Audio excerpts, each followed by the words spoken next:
भारत की भूमध्य सागर में ऐतिहासिक जीत, तुर्की ने टेके घुटने। आज रात की सबसे बड़ी और धमाकेदार खबर भूमध्य सागर से आ रही है। एक ऐसा घटनाक्रम जिसने दुनिया के भू राजनीतिक समीकरणों को पूरी तरह से बदलकर रख दिया है। खबर यह है कि भारत की मजबूत कूटनीति और रणनीतिक दूरदर्शिता ने पूर्वी भूमध्य सागर में तुर्की को घुटनों पर ला दिया है। ये एक ऐसी जीत है जिसकी गूंज केवल दिल्ली तक नहीं बल्कि वॉशिंगटन, बीजिंग और अंकारा तक सुनाई दे रही है। पिछले कई महीनों से पूर्वी भूमध्य सागर में तनाव लगातार बढ़ रहा था।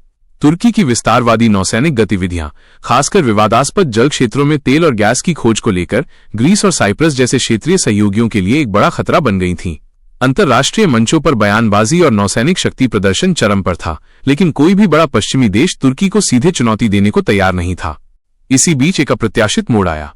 भारत, जो ऐतिहासिक रूप से इन विवादों से दूर रहा था, अचानक एक निर्णायक खिलाड़ी बनकर उभरा।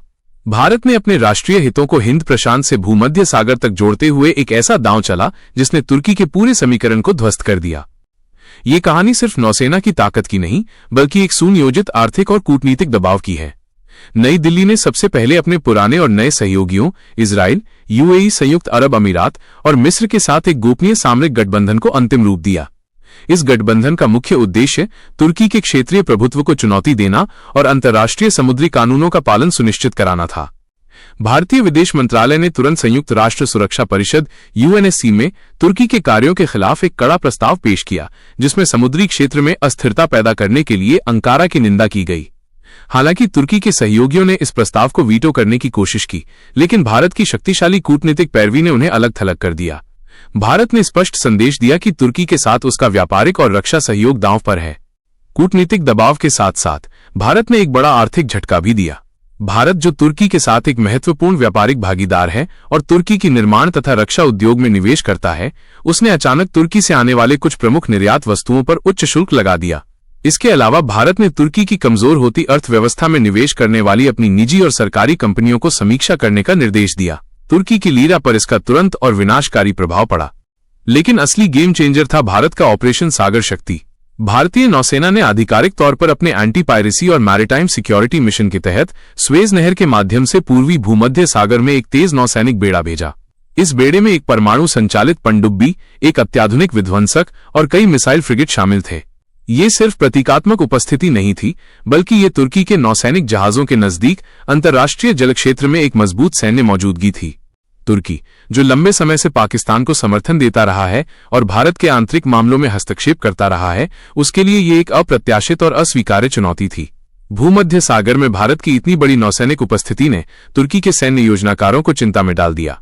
उन्हें डर था कि किसी भी छोटी सी चूक से एक बड़ा संघर्ष शुरू हो सकता है, जिसके लिए तुर्की की अर्थव्यवस्था बिल्कुल तैयार नहीं थी। दबाव चौतरफा था। एक ओर भारत ने अंतर्राष्ट्रीय मीडिया और लॉबिंग समूहों के माध्यम से तुर्की के मानवाधिकार रिकॉर्ड और क्षेत्रीय अस्थिरता को लगातार उजागर किया। दूसरी ओर भारतीय सुरक्षा एजेंसियों ने तुर्की के समुद्री व्यापार मार्गों पर कड़ी निगरानी शुरू कर दी, जिससे तुर्की के वाणिज्यिक जहाजों की आवाजाही प्रभावित हुई।